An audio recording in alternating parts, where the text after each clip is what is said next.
Welcome back. Today we're going to look at how we can upload files onto our website using a form. So last time we looked at creating this very simple form, and this one just has 3 fields. So it's asking for your name, your location and your email, and it has a button that submits it. So just to look at what that looked like, last time we were on Cloud 9, as I mentioned before. If I click on the link here, we should be able to see my website.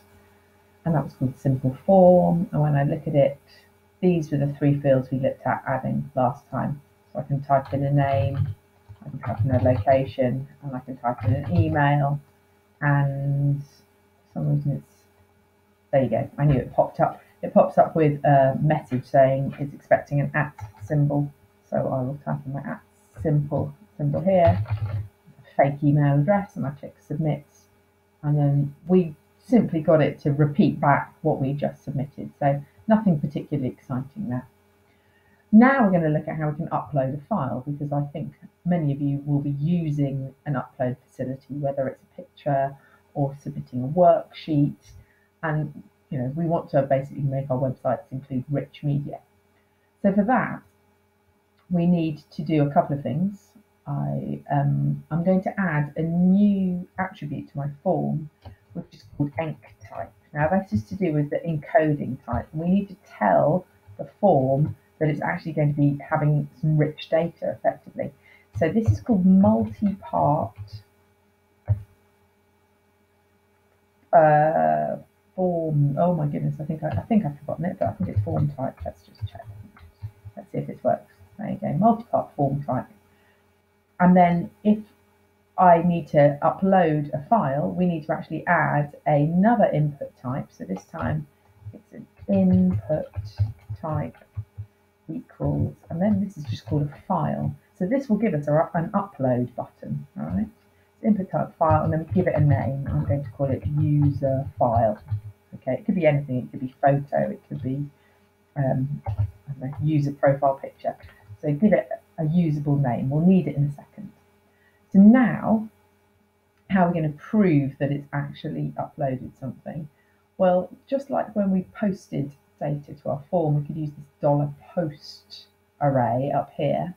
So just to remind you, this was in the if the server request method is post. So this script executes if the form has been posted. So i.e. if they click the submit button, then it's gone to PostFit. So I'm actually going to get rid of this line here. This is something silly that we did to prove that we could redirect if someone typed in something different. And what we can do is we can just print out what's being uploaded. And this is using another array called _files. And essentially we need to pass it the name that we gave it down here. So in this case it was user file. But it's also a 2-dimensional array, so that will return me an array of the information about what was uploaded into that field. And the one we're going to just display is name. So hopefully that will echo out the name of the file we've uploaded. So let's save that. And let's go back to the form and refresh. Right, you will get this message if you try to refresh a form that's already been submitted. You've probably seen this before on the web. Just to make sure we're dealing with a brand new vanilla form, I'm just going to go up here and press enter. There you go. So it doesn't believe it's submitted a form before. I'm not going to worry about my name and my location, but I am going to choose a file. Can you see this is a new thing here? I should have changed my label so it says enter or upload a file. I'll do that next time. Click on choose file. Choose I think, there you go, we can use trees.pdf. And then if I open that, see, it's said what the file is I'm trying to upload. When I submit it, if all goes well, nothing happened. What have I done wrong? I'm just going to triple check that I spelt that right. I didn't. I knew enc type multi-part form data. It can happen to the best of us. Let's change that to data and see if that miraculously fixes the problem. So if I go back, do the same thing, reload the whole page, start again, choose my file. I know I'm going to put PDF back trees there. I click submit. Actually, let's give it a name. Let's call it Harry. Harry's uploading something about trees. I click submit. Boom, there you go. I've got the two that I had before, which is showing me what was entered into the name and the other fields which were blank, but it also has some information about the file I just uploaded. Note, it hasn't actually moved that file onto the server.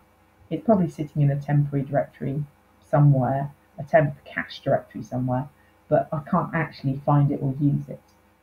So we need to write a little bit more code in order to actually take that file and stick it somewhere on my web server. Now for that, you probably want to create another folder. So let's create another folder there, just to make it easier. So right click, new folder, let's call it uploads. Now, in order to move it, we need to do a bit of well, not complex PHP, but I've prepared a bit of script anyway. So if I just copy this out of here, I'm not cheating. This is very similar to, well, almost exactly the same as this link that's on the PHP site. So if you want any information about uploading and what happens in the $files array, it gives you lots of information here. And I've just lifted out, pretty much word for word, what they use to upload it.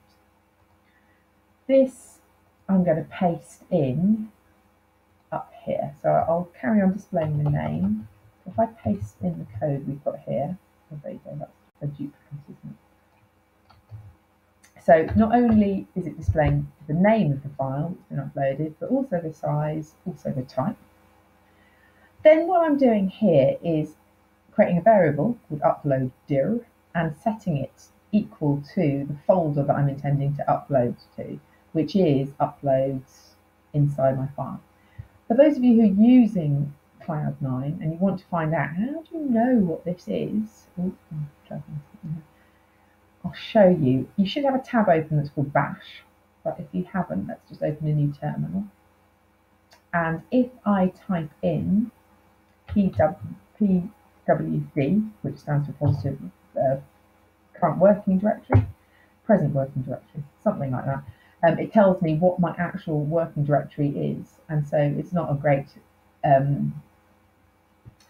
leap to realise that actually I just stick uploads on the end of that. So that's where I got what the upload directory is, and then you can just about see the upload file is building a full file path, including the user's file name and attaching the user's file name onto the end. Then we've got some echo pre, which just makes it look like it's in monospaced font. So there's the closing tag there. And then this line here is the main bit. It's moving the uploaded files, which is called temporary name. And again, that's another one of the elements in the user file array. And it's moving it to the directory we've specified up here. Okay, so that's all it's doing. It's inside an if statement because if it fails, it'll return a false, and if it works, it returns a true. So if it returns a true, it says file is valid and successfully uploaded. If there's any other kinds of error, we get this slightly scary line that says possible file upload attack. Okay, I suspect we should probably write something a bit nicer to say file could not be uploaded. And then this command, print_r files, will print out everything that's inside that array. So it's quite good for any kind of debugging. Don't put it in your live project.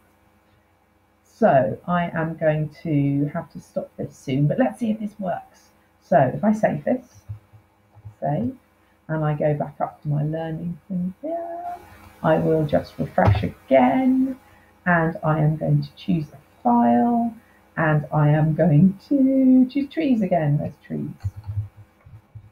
Okay, and then I'm going to say a name, click submit, and it hasn't worked.